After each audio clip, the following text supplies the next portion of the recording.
Putting history on repeat. A Dvar Torah for Parashat Vayechi. Have we talked before about repetition in the Tanakh stories? Of course we have. Want to check out another recurring story? Of course you do. Let's dive right in. When I read the first psukim in the parashah, I was shocked. I felt complete déjà vu. And Yaakov lived in the land of Egypt for 17 years, and he called his son Yosef. Does this remind you of anything?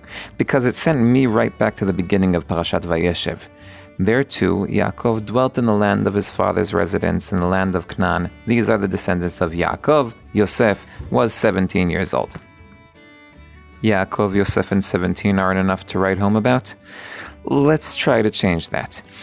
It is well known that Parashat Vayechi is the only parashah that begins in the middle of a parashah. I mean the open and closed parashot of the Tanakh. And there's no lack of commentators who have discussed this phenomenon, so I won't dwell on it. I will use it to begin our study one verse earlier in the last pasuk of Parashat Vayigash.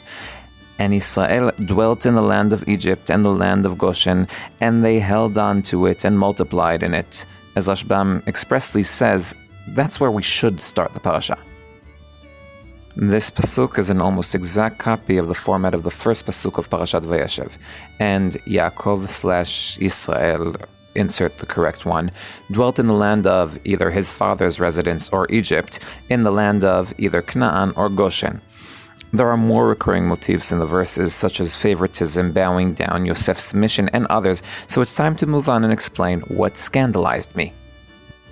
I think I remember what happened the last time Yaakov chose one son over the others. I also remember the last mission Yaakov gave Yosef, which was the same one, and I also remember how it ended. It wasn't very happy. Is Yaakov sure he wants to repeat this story? This question hasn't escaped the commentators, though I haven't seen anyone formulating it into words. Rashi explains that he turns to Yosef because he's the one who has the option to do things. Rabbi Avraham ben Rambam is careful to emphasize that he'll later bless all his sons. Chazal and Midrash Tanchuma say that everyone respects one who's successful, and there's no fear that there'll be jealousy again. Chizkuni explains that Yaakov is only fulfilling the words of Hashem, who said to him earlier, and Yosef will put his hands over your eyes. What all these interpretations have in common is that they do fear a repetition of history. They need to prove that this is not the case. Midrash LeKachtov is among the only ones who directly claims that this is true. History is repeating itself. So what?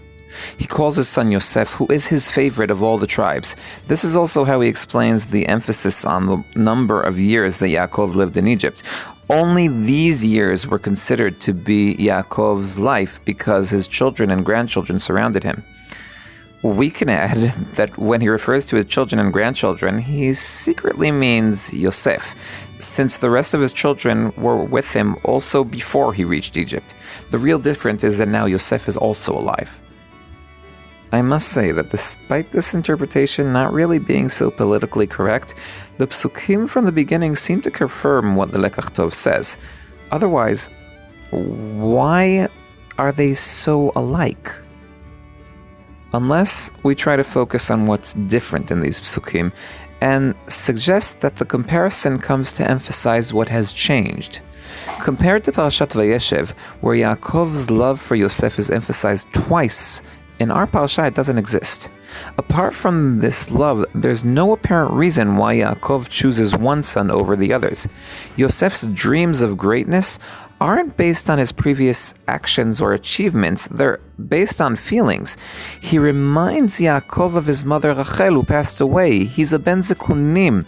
This time, Yosef was chosen based on past achievements, which Yaakov believes he could also perform again. But all this has really been said by the commentators, so I'm not really saying anything new. It's also possible that there's a difference between our parashah's main character and the one in Parashat Vayeshev. In Parashat Vayeshev, Yaakov lives in the land of his father's residence, but although he has a dozen sons and a daughter, in practice, his history is Yosef. Ele toldot Yaakov, Yosef. Yisrael living in the land of Egypt is not a private entity, but a general Israel, right? He's talking about the nation, or at least its beginning. All his descendants are affiliated with him. How do I know this? Because at the end of the pasuk, it says that Yisrael hagarim be'eretz Mitzrayim ochazim, meaning it's plural. They're numerous. We're not talking about one. As Radak says, Vayeshev Yisrael derech klal, in general. רוצה לומר, bnei Yisrael, the children of Israel, all of them. As soon as the outlook is a general one and not a private one, the individual who is in the spotlight is not only an individual, he's a public figure. He is their messenger. The special attention given to the individual is for everyone, leaving no room for the original jealousy. If you enjoyed this week's video, you might want to subscribe to the channel or maybe pass it on to a friend. They might enjoy it too. If you like more, there's a link to my book in the comments below. I am Jovi Holtz, one who loves Tanakh, but not jealousy.